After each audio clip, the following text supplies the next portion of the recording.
and I got called in to like the guidance counselor to, have a discussion about, hey, like you're in college, you're not that far along, and like the grades aren't looking so hot. So they asked me like, you don't have a major, like what are you doing here? And I was like, honestly, I just want to play poker. And they're like, what are you talking about, kid? This is ridiculous. Me and my buddy, we make it all of this money. Yeah, I know it's rude to be bragging. They never catching us slacking. Me and my buddy. Okay. Welcome back to the Table One podcast, your favorite podcast where you peel back the curtain and learn about the soft side or the underbelly. Learn about the wizard behind the curtain. The wizard. Yeah. Oh, there you go. That's good. Wizard of Oz references. From your favorite BGens and professional geniuses like we have today, which is Andrew, LuckyChewy, Lichtenberger. Welcome. Thank you. Justin Young, Art Parmann, for those are first-time watchers. I don't know. Glad to be here.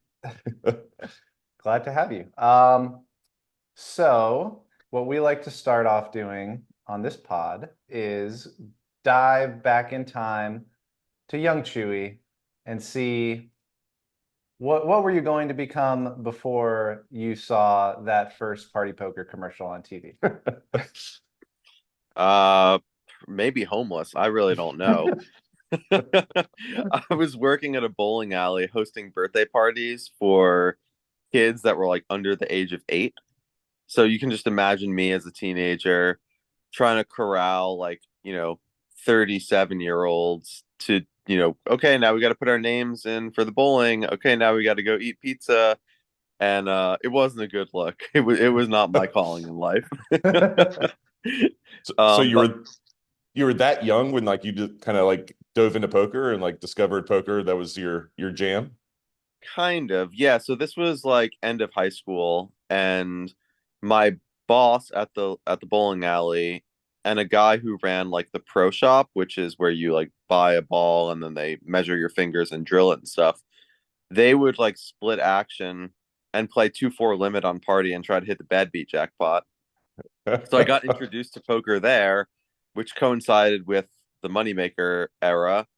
And then like I remember seeing Live at the Bike even all the way back then. So it was kind of this combination of like just seeing poker everywhere. Friends of mine started playing, and yeah, we just eventually started, okay, it's like, a Thursday after school, let's just get together and play for a few hours.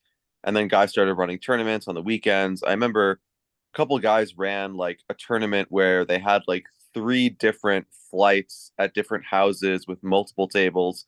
It got like pretty big. So anyway, yeah, all of that is to say that is kind of what got me into poker. And then from there, once I got online, it was like, that was really what I needed to get access to bigger games and bigger player pools. And I didn't win for quite a while. I'm 36.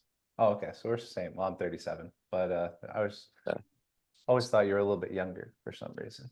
I thought he was older. I have an eternal baby face. Yeah. So were you of the type when you put in your first $50? I'm assuming it's 50 because it's always 50 for some reason. It's always 50. Yeah.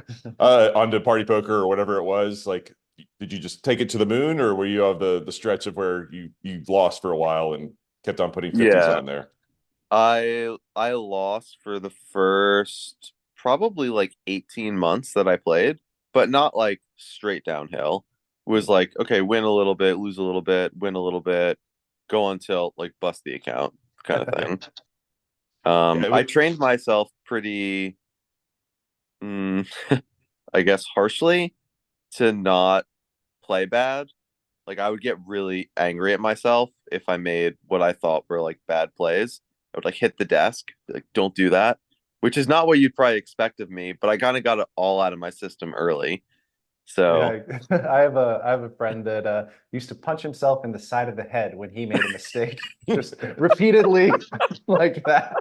So it works for some people, and he's elite now. So yeah, I was gonna say, like, is it you, Art? But yeah, as soon as you said elite, I knew it wasn't you. This beautiful face, this is my moneymaker. I can't be fucking this thing up. That's a good point. Well, that's good to know. I mean, when I say it's good to know, like I like to hear that. Like our last guest, John Little, we asked him the same question. He's just like, nope. I just turned $50 into $300,000 in like the first 2 years. Like, Jeez, man, like you didn't have to like grind your teeth or like, like hunker down. It's like, no, I was just good. You're not John Yeah, Little. It's fair very enough. curt and like, it's like, all right. Well, I don't know why it makes me happy. I'm glad you're, obviously have the success you have Yeah, now, well, but it's it does make relatable. me happy you had some down times. Yeah, yeah, for sure. I mean, it makes me happy too, honestly. I don't think it would be as rewarding and it wouldn't be as sustainable, I think, if it was smooth sailing. So I don't know. It was humble beginnings and yeah, I did what I had to do. But eventually I kind of caught my stride. I remember very distinctly one day that I was a senior in high school. It was like nearing the end of nearing towards graduation. And we had a snow day, in New York, go figure. And I played all night, and that was the night that Party Poker introduced 2, 4, and 3, 6 no limit tables. I Previous to that, they remember that only night. had. You remember that night? Okay, I do. we might have played together there. There's a good chance. Yeah, that's really funny. Yeah, previous to that, they only had 1, 2 full ring no limit tables, and they had Mhm. 6 max, 2, 4, and 3, 6. And I was like, wow, this is crazy. I played all night. I actually did like reasonably okay in that particular session. And I remember during the course of that session, it struck me like, wow, the pot size is really important. Like previous to that, I have no idea what I was thinking about at any point during a hand, but that was like a big breakthrough moment for me. That's great. Yeah, That's good times. fantastic. So that was into sometime in your 18-month winning and losing stretch, or that was Yeah, I think that That was was like, yeah, 2004. I want to say maybe 2003, 2004. I can't I remember. think it was 2005 because I Maybe it was graduated high five. Yeah. school in '05. Yeah, I just but it was I around that time. Yeah, I remember the same thing. Like I was working as an engineer then, and I would come home, I would cook dinner for myself, and then I would just play online until I got tired, wake up. I had an engineering job, so I'd wake up like an hour early so I could play more online poker. But I remember when that specific night when they offered those new tables, I was like, I'm not going to bed today. And I sat there all night and I played, and I think I won like $1,500. And I'm fairly certain that I got to work. I pretended to go down like to the engineering line, and I just literally drove to like where a lake was and took a nap in my car. Wow, solid. Sorry, Department of Defense. Sorry for paying me when I did nothing, but you knew you were getting into. it's funny because but there's this, I feel like in poker there's a stark contrast. There's like the hardworking and diligent people who just get it from the beginning, like the John Little types, he just put his 50 in, bankroll management, read books, like just straight up with the graph. And then there's like what I like to call uh gifted but lazy, which I feel like the elite of the elite fall into that category a lot, but some of them obviously hardworking along the way and get it. But I feel like some other people, like maybe me and Justin, just kind of stay in that category, just enough to skate by. But anyway, I was gonna say, since you were working at a bowling alley and didn't have big aspirations for yourself, which category would you put yourself in at the beginning? It's a good question, and actually, I mean, I could see I had a little bit of both. Like I did have just a natural, I think, ability or knack for games, but when I kind of realized that, like, so I only got into it really kind of heavily end of high school. So then I started college, and I was commuting to like Stony Brook University, kind of on Long Island, by train.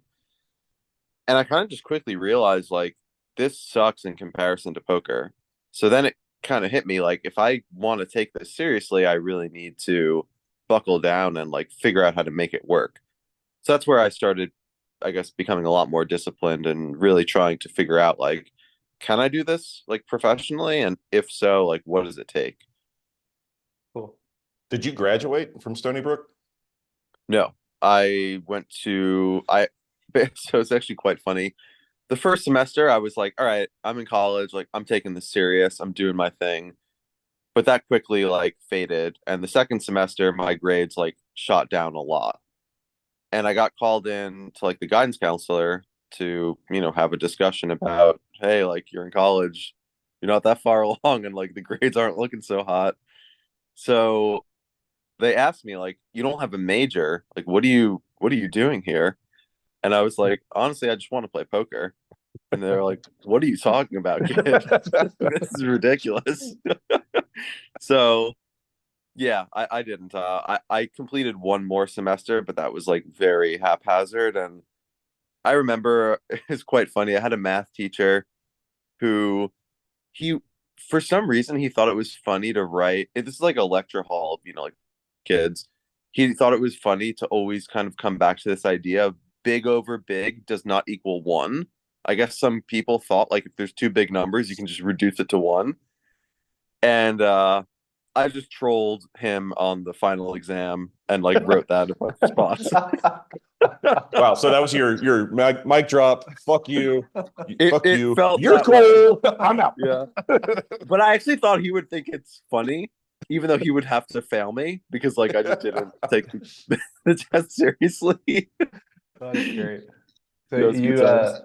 you mentioned being like competitive in games. What games did you play when you were younger? Yeah, I played like a ton of Blizzard games. So I think I first got into StarCraft, then I played Diablo 2. Then I played Warcraft 3. That was like what I really got into. And it was just super fun for me playing one versus one and then also finding good teammates and playing like ranked two versus two games. And honestly, if I didn't find poker, I could see a world in which I kept taking that pretty seriously.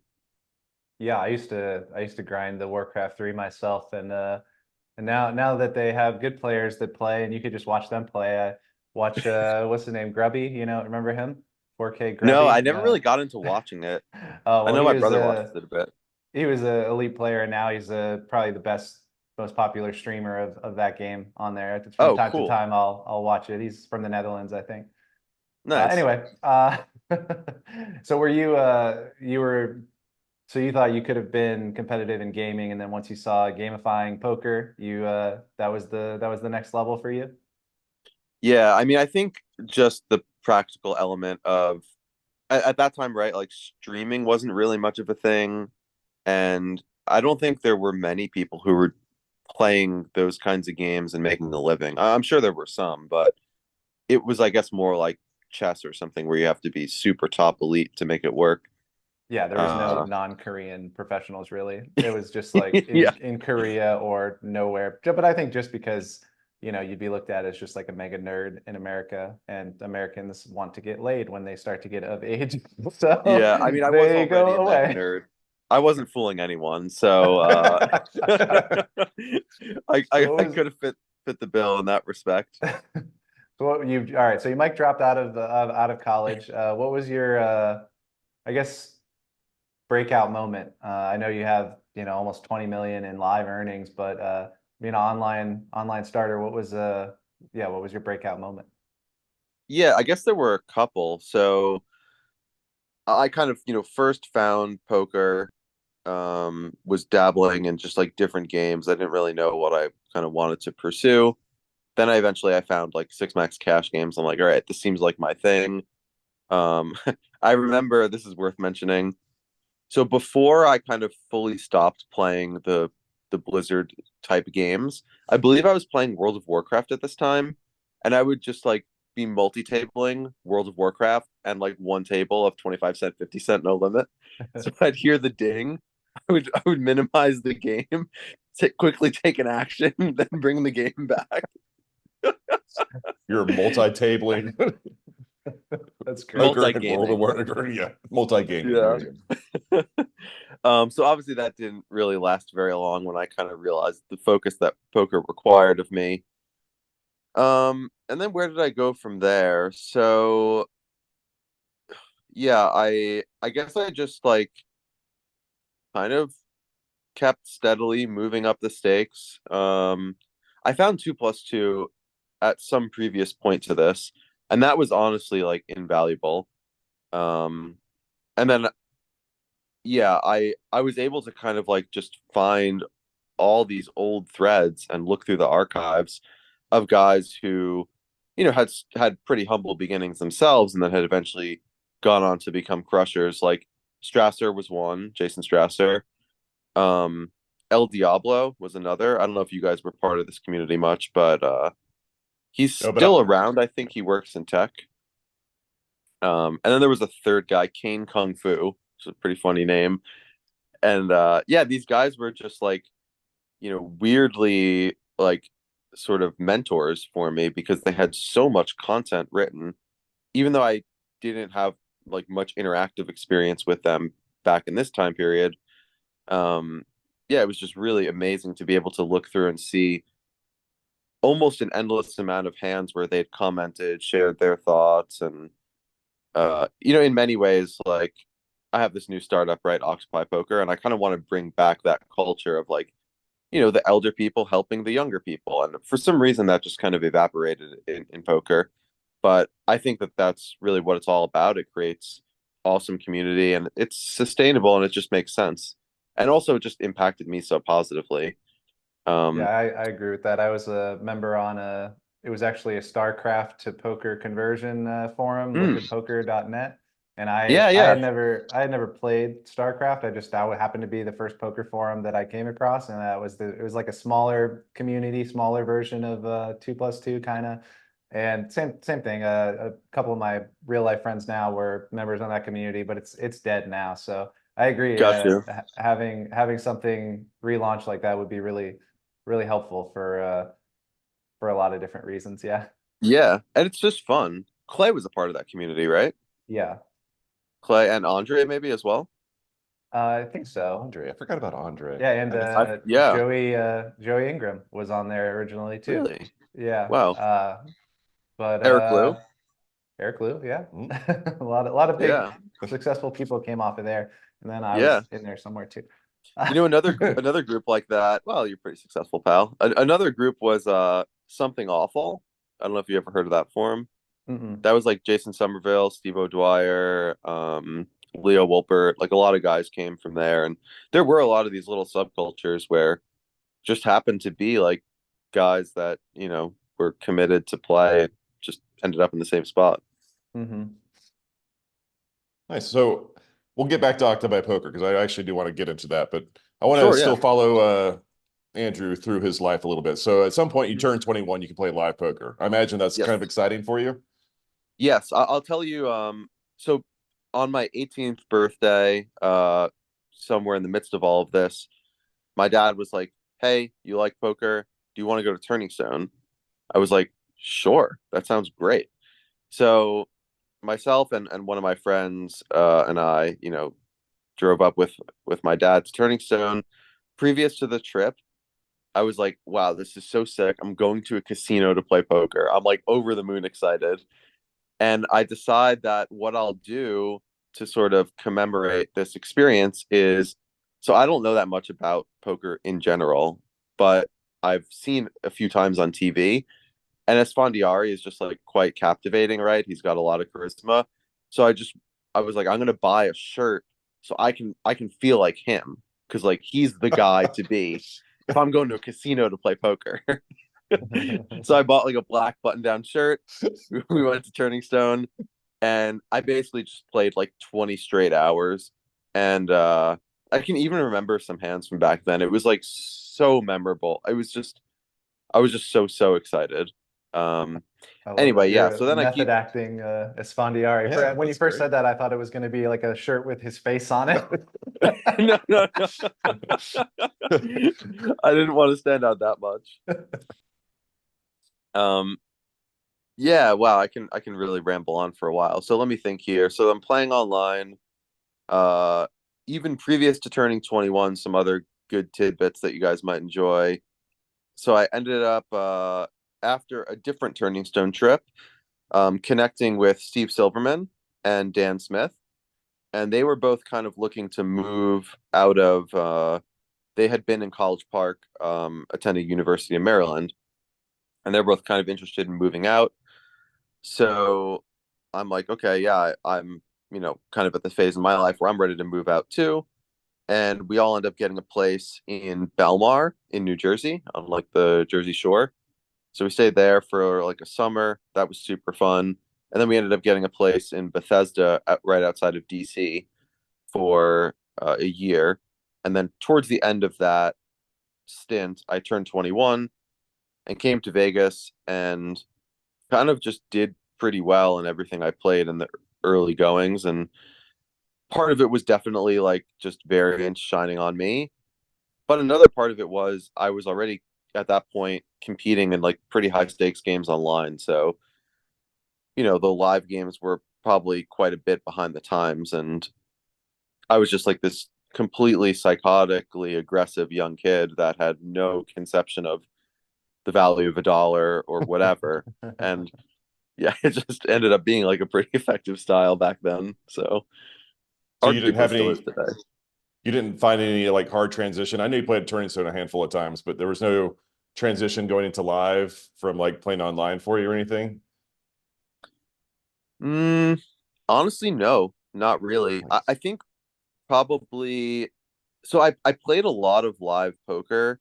Um, so a few things I left out. Like I mentioned I played with like friends of mine in high school. We played a lot though. So I had like even though it was, not the same as like turning up the Bellagio and playing like a high stakes tournament, um, it did give me a lot of comfortability just being at a table playing live poker.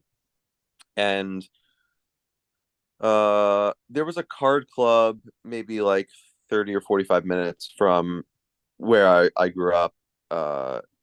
And a couple of friends and I would often go there. So even more reps playing like unknown players. And yeah, I guess I never really thought about this, but reflecting on it now with you guys, yeah, I think that probably helped quite a bit. Nice. And that was so you were mainly cash game player online before you moved to Vegas? Um, a little bit of both actually. So I started in cash games.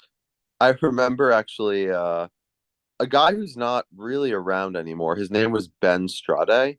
I think he was Swedish. He was super talented. I don't really know what would have happened to him, but What's we had his connected. last name? Two A's and a T and an E? Yeah, he was Straate? a Okay, liquid I guy as remember well, him. right? Yeah. Yeah. Yeah, that's cool. So he just told me at one point, like, hey, you got to just like three bet more. I was like, oh, I can do that. And then my win rate just skyrocketed. I won like, I don't know, maybe I had won like 8K the previous month and I won like 40K that month kind of thing. It was just insane. So I was like, wow, this is helpful. Um, so then I was doing well in cash games and I felt like, all right, this is, you know, kind of where I want to be. But then I found tournaments just peripherally through 2+2. I was like, oh, there's this whole other world. This is fascinating. Kind of jumped in there, and initially I was just getting destroyed because I had absolutely no concept of what I was doing. I was just like, oh, you're short stacked, and like someone raises, like you just shove on them like any two cards. Like they have any two cards, I have any two cards. Like it's just we're just trading chips back and forth. Yeah, that worked for um, a long time. No one would call it all yeah, in. yeah. It wasn't the worst idea.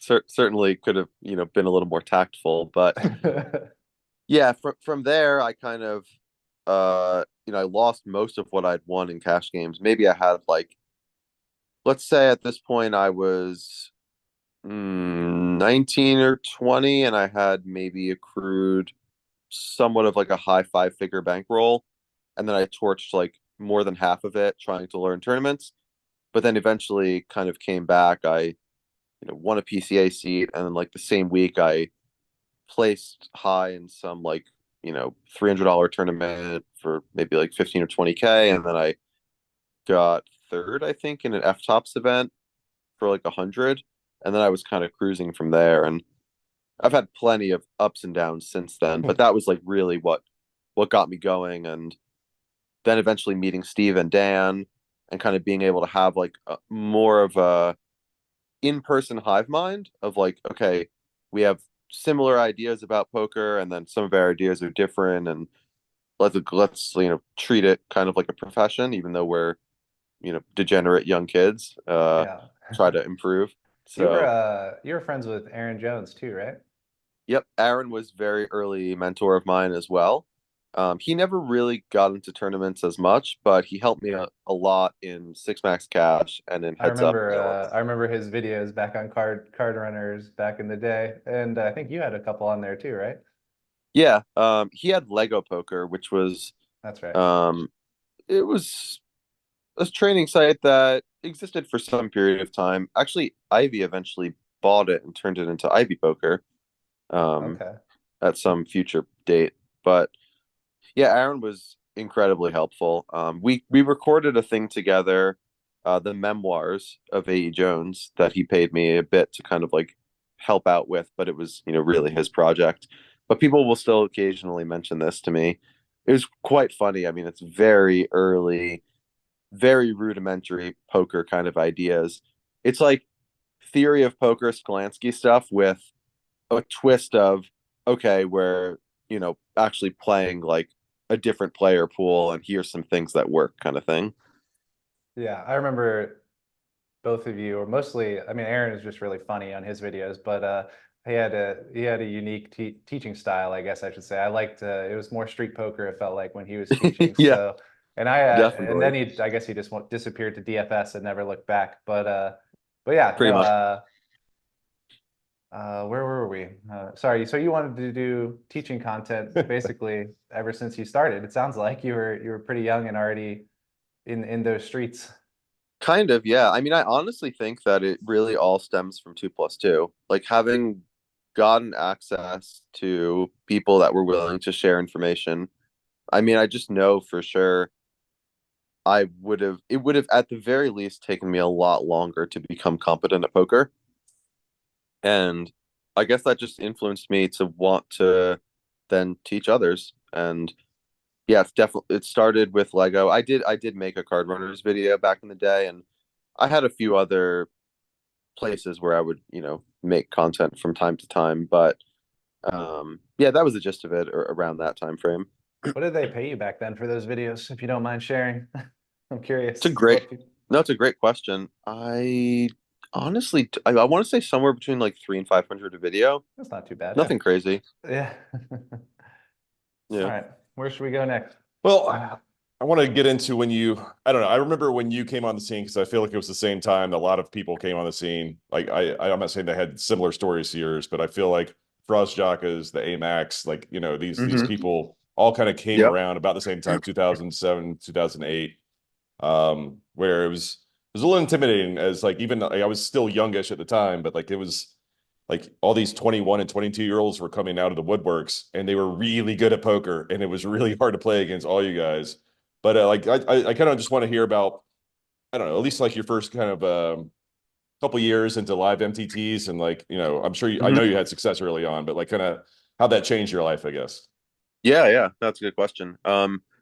So the first time I came to Vegas, I played the Bellagio Championship WPT, and I distinctly remember like my starting table was like me, Mig.com, James Mhm. Mackey, and just a bunch of like older school live pros like Barry Greenstein, like Amnon, like these types of guys.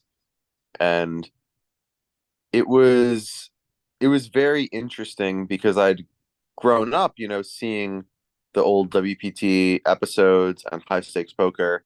And then I'm just like here all of a sudden playing with these people. And it was just like quite surreal. But I did quickly realize that even though I had certain technical abilities that I thought were superior just from having played so many hands online, these people, they didn't get to where they were by virtue of like completely just, playing fish-filled pools, right? Like they had some card sense and they had their own technique and being like a young kid, it's so easy to think like everyone sucks, like I'm the new sheriff in town. Like I'm here to take everyone's money. So I was at least fortunate that I had some humility and like ability to recognize that even though like yes, I think I'll do well in this game and this industry, these people they have skills too, and it's not like we just walk in and we just bulldoze everybody. So It felt yeah, that that way. was kind of what's that? Sorry, I said it felt that way. it felt that way. I Yeah. mean, I know I'm leaving out probably a dozen other like awesome players during that time, but like it just felt like there was just 4 dozen 21-year-olds just coming out of nowhere, and they were so good, including yourself. And like, I'm glad you brought up James Mackey because I was the same era as well. Like, gosh, Yep. it was Yeah. it definitely changed my poker opinion. That's for sure. Yeah. No, that's a fair point. Like I'm looking at it from the perspective of I'm the one guy coming into this new world. Like I was familiar with all of them from playing a lot of tournaments online, but for someone like yourself who was already in that world, then it's like there's this army of youngsters. You're like, what is going on? Like where do these guys come from? And when are they leaving?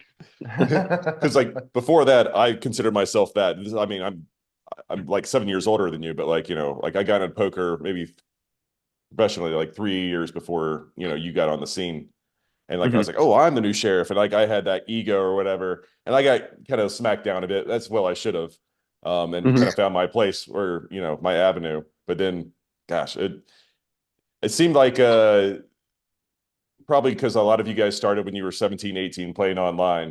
Like you guys already were so polished when it comes to technique and whatnot. And for the most part, most of you guys were very adept at like playing live even as well, which I was surprised at. And yeah, it was intimidating. I'll just put it that way. But like one of my strongest attributes is I try to find someone better than me at the table, and I try to like duplicate what they're doing or try to understand why they're doing what they're doing, even if I don't fully grasp it yet. Like I kind of like war of attrition of like me doing what they're doing and seeing what kind of happens off of that.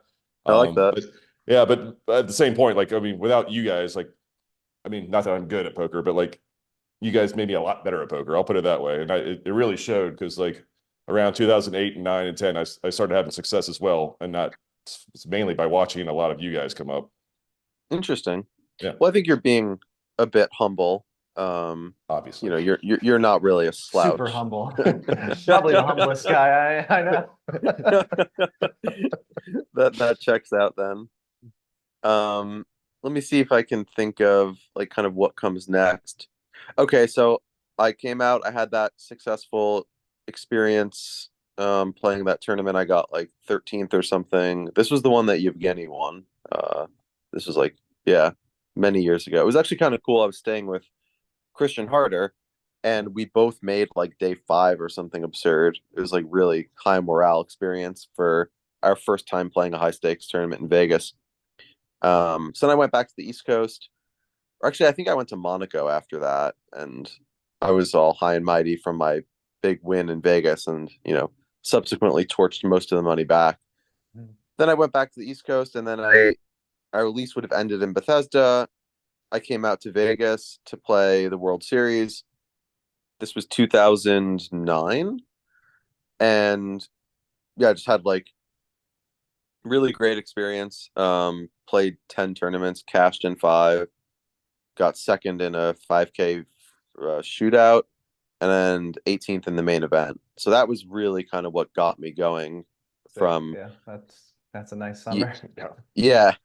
I bought a house and moved to Vegas, and I got a big place with 7 bedrooms. I invited all my friends to come live with me.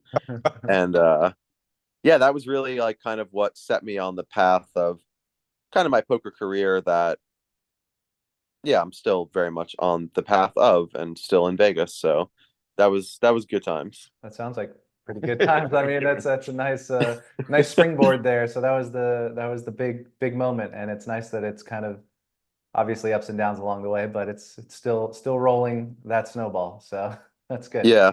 I'm actually kind of glad in hindsight that it might sound weird, but like given the ups and downs I've had since then, I'm kind of fortunate in a sense that I didn't do even better in the main event. Like, I just wonder what kind of trouble I would have gotten in if I had won like millions of dollars. I think it would have been potentially quite dangerous, or at least the impact of volatility might have been more like damaging and detrimental to my further development. So it's funny in the moment you're like, fuck, like I'm so close to like so much money. But looking back, I'm like, I don't think you were ready for that, pal. Like, it is funny to have that perspective in hindsight, because yeah, you got second and 18th, so you're like made a bunch of money, but you're still like disappointed and still have a chip on your shoulder to like do better versus like a win and a win, and then all of a sudden you know, the money's gone and you're in a gutter somewhere. I'm not saying that's you, but like I always not that it's apples to apples, but every time I watch the Little League World Series on TV, I always think to myself, whatever team gets second, like that crushing heartbreak is they're winning more than the team that just won because the earlier you learn that lesson of just like complete, even though you did well, like the scraping the bottom of your emotional barrel, I feel like it just Makes you it stronger. makes you stronger. Yeah, this Tougher is skin Totally. counts, all that fun stuff. Like Yeah. there's a good story, and I might be getting the person wrong here, but I think it was Salaburu. oh, But like he took a Yeah. horrible beat like deep in the main event, and I think later the person that put the beat on him, they were talking, and he told him, he was like, "I'm glad you beat me in that pot, because if I would have like gone on to the main event, there's a good chance I'd be dead right now." And like he's being Wow. completely like genuine about it. He's like, Yeah. I appreciate where I am in life now, and like I needed that lesson of hard times, I guess. And yeah, probably couldn't have handled that $6 million up top or whatever in his mind. yeah, for sure. Yeah. People don't talk about that kind of stuff very often, I don't think. Yeah. Um, It is a good reminder though to kind of always just be grateful for the thing that you have, and it's always the simple cliche things that come back around in moments like this for me. Um, yeah, it's funny. Hindsight is, yeah, it's amazing. yeah, cliches are cliches for a reason, right? That So is true. so Yeah. speaking of I heard. lessons, let's Yeah, go ahead. let's talk a little bit about Octopi Poker. Yeah. I'm going to be Yes. honest, I have seen it on Twitter, have not clicked any links, know nothing about it. So give me the elevator pitch version of Octopi Poker, and I feel like a lot of my questions will be similar to a lot of people out there that have questions, so it'll be Cool. perfect. Yeah. So essentially, as I kind of mentioned previously, what we wanted to create is a social platform for poker learning. But beyond that, we are kind of all things poker tech. So we have a fully integrated learning studio where you can either upload hands that you've played online or enter hands manually that you've played live, share them with other people. There's like commentary and chat functionality built into it. And then all sorts of the modern tools for if you want to run simulations and that kind of stuff. Outside of that, we have an AI that we built which can scrape streams, and we're digitizing PokerGo's libraries right now. Where then once we've done that, we have I think all of 2022, 23, and what's happened currently in 24 on the site at present. Once we get a very robust library, we can start to create sports stats on the hands. So the streams themselves will become more interesting, and essentially the viewer experience can be enhanced. I think it's just kind of a cool direction to take things. I've always thought that poker is a really fun game to play, and the spectator experience doesn't quite match other sports. Part of that I think is because it's like somewhat slow moving, right? And it's not always clear to follow the action, but I'm hoping that we can at least contribute in some way to make the viewer experience better. And the third thing we have presently, um, we call it the Poker Forum. Essentially, it's a marketplace where anybody can offer coaching services. They can post and sell courses, individual training videos, eventually books and merchandise. Kind of just a one-stop shop for all things poker. I like to think of it as like a Amazon for poker, sort of equivalent. So yeah, that's the elevator pitch. Nice, dude. pretty good. That last part is really intriguing. How does that work? Do you guys split off some of the percentage of that when people post on there, or how would that work if Art Parmann or Justin Young wanted to put a course on drinking on there while he's playing Yeah. poker? How would that process unfold? It would honestly be very simple. You just list what your price is. It goes up on the site. You connect a Stripe account. Anybody can contact you and decide to, you know, buy your services, and we take 10%. An additional 5% is taken if you want to use PokerGo content in what you're teaching, which I'm not sure how much they would be able to enhance the content of drinking whilst playing. But Justin, you do have a couple wins, so perhaps There you go. Perhaps so. Is that your deal with Poker Go? You give them some of the revenue on anything that has their content, or how does that work? We have sort of a long standing, like, larger scale deal, but in the context of this, that is an agreement we came to so that people can use their content for educational purposes. So is there any initiation fee or just like sign up fee or anything like that? Like if I go on to like sell my expertise and no one wants it, hypothetically, let's just say no one wants Yeah, me to teach them to play poker. I know this is a big stretch for everyone at home. I know. Yeah.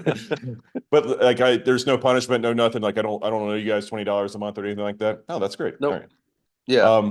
And like the second point, like is more interesting to me, like the viewership as far as like making combining stats and like kind of like a almost a baseball card, I imagine in my mind, the way you described it. Hmm. When it's on Art Parmann, it will show like, oh, he's been on Poker Go 28 times, you know, this, and like whatever he raises from this position so many times or whatever. Is it something like that or?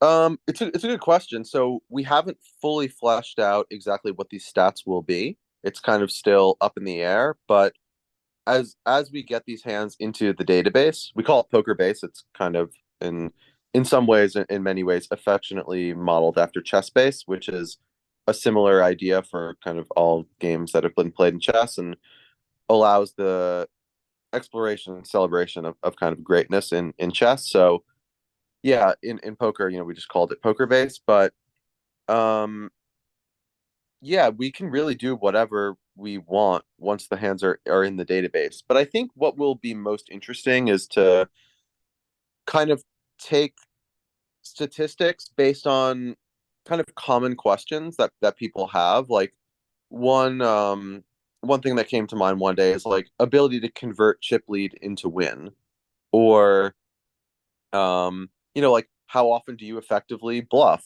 or how often do you get bluffed? It's not always so trivial to determine these things, but again, once the hands are in the database, like we can find ways to search and sort through them. But basically just trying to think of, in basketball, right? There's like field goal percentage, how often you steal, block, etc. We kind of have a little bit of that with like VPIP and pre-flop raise, but it doesn't tell like the whole story. And it's yeah, I just think it's in its infancy. So kind of excited to be working towards, essentially changing the culture a bit. And I like that. Like I know you say it's in its infancy, and like I understand there's probably enough volume to get an accurate picture of the way someone plays, like whatever. If they've only had 4 final tables, maybe not enough info to actually have accurate statistics. But that being said, as a viewer, I think it doesn't matter. You know what I mean? Like it's if it's the first game of the season and Steph Curry's up to the line, it says he's 50% from the free throw line this year because he went 1 for 2 earlier. Like it's like still like it's still interesting to me, even though I understand the context isn't like complete. Yeah, and with Poker Yeah. Go, I mean, with the field sizes being so small and these high rollers, I feel like in those specifically, there's going to be enough data for you guys to make a convincing picture. So I think Yeah, that's kind of cool. yeah, I Yeah. like that. And then our goal is, of course, to continue to partner with other brands and build an even more robust library. I just kind of think it will be beneficial for the whole industry. Like, I mean, ultimately, I would love to be able to grow poker and kind of share what are some of the most interesting aspects to me, which, yeah, there's so many, but yeah, I've been on some really interesting side quests lately, let's say. How long have you been working on Octopi? So started almost 2 years ago. It would have been April of 22, and kind of funny story, I guess. It just happenstance, like many things in life. A friend of mine, Phil Shing, he's one of our co-founders, and I were in Florida for the WPT, and we saw Victoria Lifshitz walking around on a dinner break, and we kind of just asked her like if she wanted to hang out with us. We'd seen her quite a bit in Vegas at that point.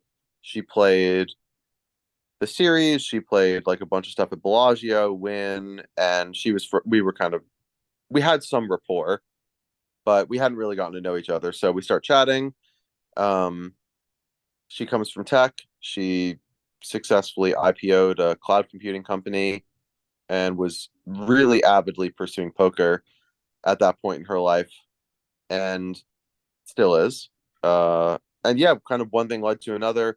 We kept hanging out, introduced her to some of our other friends, and at some point she was just like, I think I actually asked her. I was like, "Hey, like, could you use your tech abilities to make our like solvers more efficient?" And she's like, maybe." So we start discussing it, and then the conversation kind of shifted from like efficacy to user interface and like, just the whole experience of like getting onboarded into using these tools. And that was kind of the birth of Octopi, where we discussed like, well, maybe we just actually want to do this. It seems like it'll be fun and kind of have the right people with the right motivations. So yeah, one thing led to another, and here we are. Nice. So she's a partner, investor, or Yeah, so she's also a co-founder. Also, like all the co-founders did invest some amount of money, some more than others. And she is very much like, I would say, my mentor in this whole process. I'm mentoring her in poker. She's mentoring me in business. And yeah, it's just really incredible experience to be able to work alongside her, other colleagues that she's brought in from her life in tech. And you giving a thumbs down with the I beer? don't What's know going what on just there? happened. Is it I don't know. Sometimes Zoom just randomly puts stuff up. I'm not going to speak. Don't want to speak for Art here, but I actually like her. I don't know what Art's problem is. Like I play with her. I thought there was like a a glare lot on of my times. face. I'm looking on the thing, and all of a sudden, I'm thumbs down in you. Sorry, buddy. Oh, it's all good. Uh, All good. Um, but yeah, she's super talented, and really none of this would be possible without her. We could have come up with some of the ideas, but the actual execution of not only vetting and hiring the right sort of talented developers, but just like understanding how to run a project like this, yeah, to say it's non-trivial would be a pretty significant understatement. I had really no idea what a successful business even looks like, which I guess we aren't. We haven't made any money yet. We launched for revenues in a couple weeks, but um, even just seeing the underpinnings of like what makes a business successful or what makes someone successful in the context of business, it's been really mind expanding and eye opening. So yeah, it's been really fun. I'm enjoying the process. yeah, that's cool. And then I know you played a lot of games and then gamified poker, and I think business is just probably going to be the next level for you, and I'm sure you're going to fucking crush it. So, Well, thank you. Thank you. So, That's my goal. do you guys have an exact date just for our listeners or whatever? Because this will probably come out here in a couple days. As far as like when they can sign up or like peruse the site.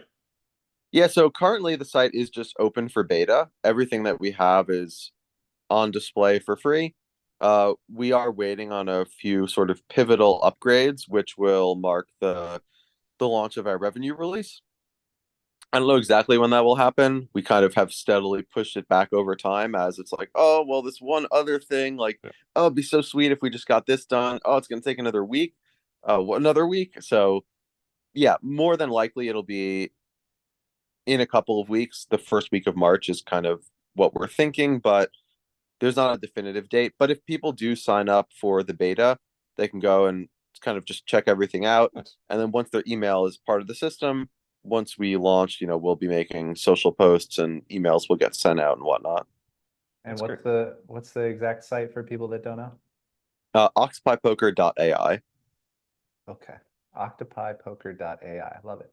And what's Yeah. your I know you have the 10% split on the courses and stuff. What other revenue options do you guys have? Is there anything that customers pay for, or is it just like Yeah. So we will have so actually we did launch that. The marketplace is already up and running, so people can just go and check out. So that's pokerforum.ai. And there will be eventually a link from one to the other and vice versa. So yeah, people can go and peruse the catalog of coaches, which is continually growing. Beyond that, we will have a subscription for just general use of the studio. Uh, we'll have a few different tiers. We're currently finalizing the pricing. and poker base will be included in one or multiple of those pricing options. Nice.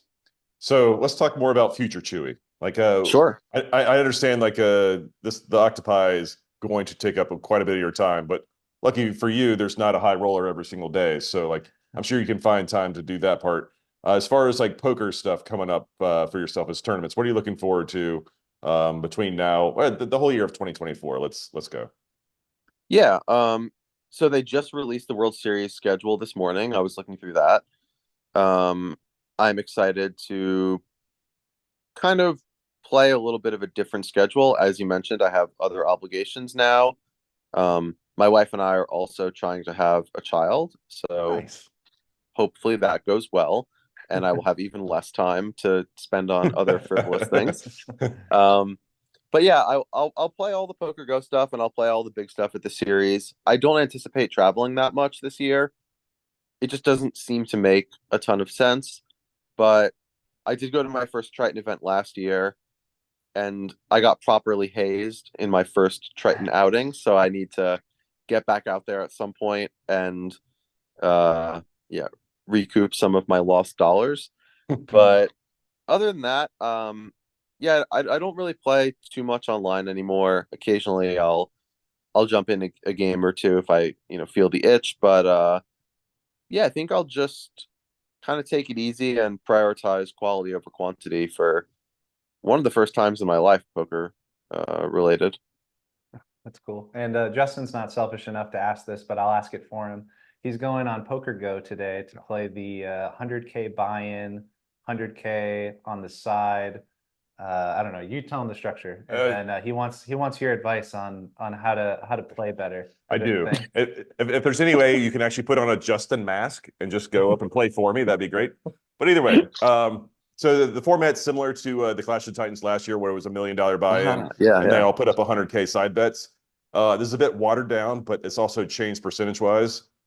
So everyone buys in for 100K.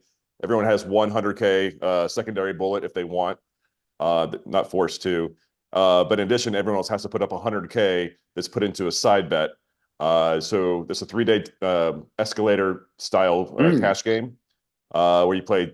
I think it starts at 1-2 and it escalates all up to like 500, 1,000. But the whoever won the most money on the first day gets 150K out of the side bet. On the second day, 150K out of the side bet, and then overall, $400,000. So it's a kind of a quirky structure where, like, grinding out a good 50 or 100K win, which seems reasonable, still won't make you any money. You know what I mean? Like you have to be a chip leader one of the first 2 days or overall in order to really make, I think, significant money. So I don't know how to play, basically. No, it's super interesting format. Like, you're right that you are heavily incentivized to be the chip leader, but it is kind of like a tournament in that if you're chip leader at the end of the whole thing, you win the most. So I guess my inclination would be to prioritize like just doing your normal thing and then trying to stick around. Because like some people will just be out by the time the third day rolls around, right? They'll have gone through both bullets. I would imagine so, yeah. Yeah, we start 7-handed. I would guess that we're probably down to 4 or 5-handed by the time day 3 rolls around. Just my guess. But yeah, like longevity is definitely got to be a part of it, but I don't know how important because I don't know. Like, I mean, I don't think I'm going to play super differently at the end of days 1s or 2s or whatever, unless like I'm really close to like, being the overall leader. But yeah, getting to day 3 and getting to where the blinds get to be a little more shallow, and maybe you just gamble and see if you can run up a stack to get that 400K, I guess is right. But yeah, I mean, at a certain point, you do have pretty significant overlay. Like if you have a spot where it's like close to gamble towards the end of day 1 or 2, and it's like, well, maybe it costs you like 5 or 10K in EV, but the prospect of winning is just so fruitful.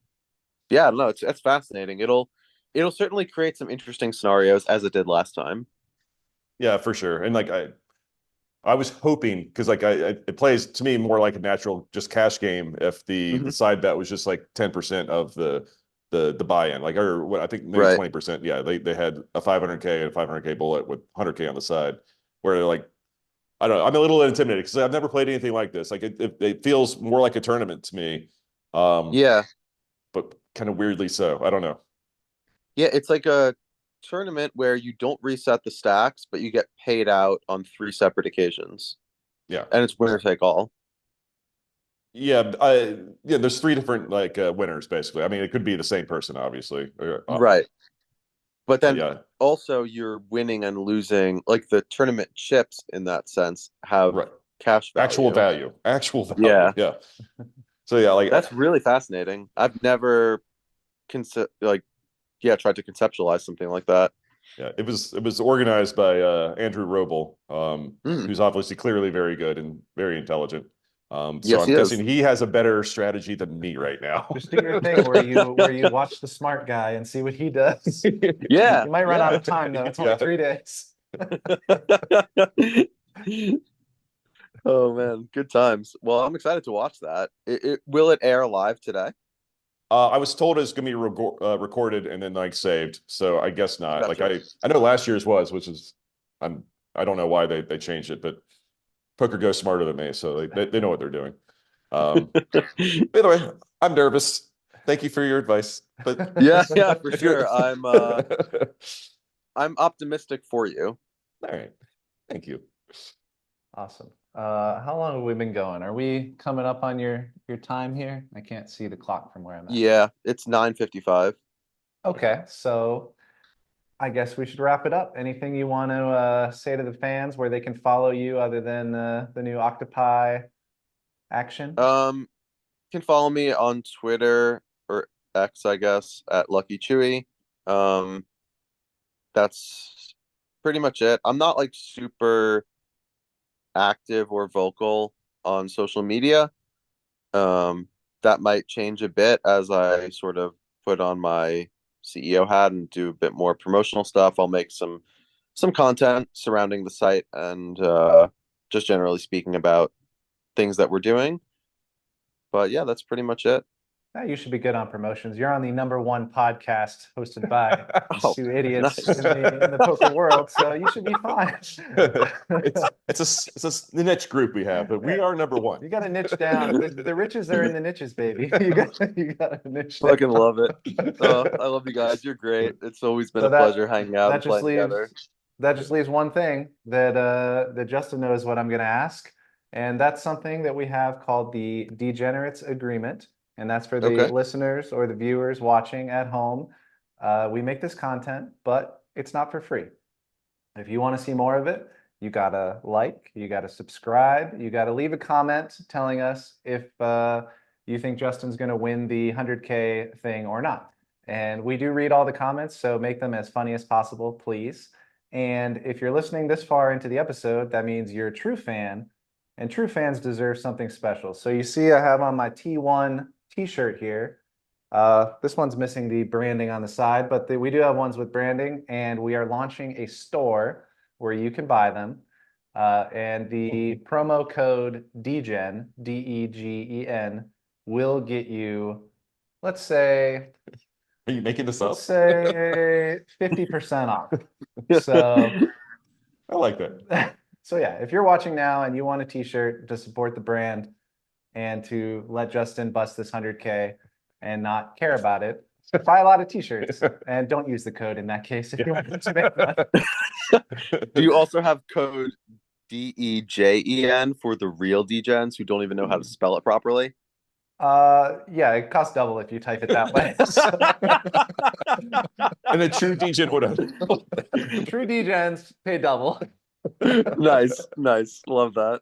All right, thanks for doing this, man. This Yeah. was awesome. Thank you, Chewy. Absolutely. My pleasure. Yeah. That's the pod. Yep. See you guys later. See ya.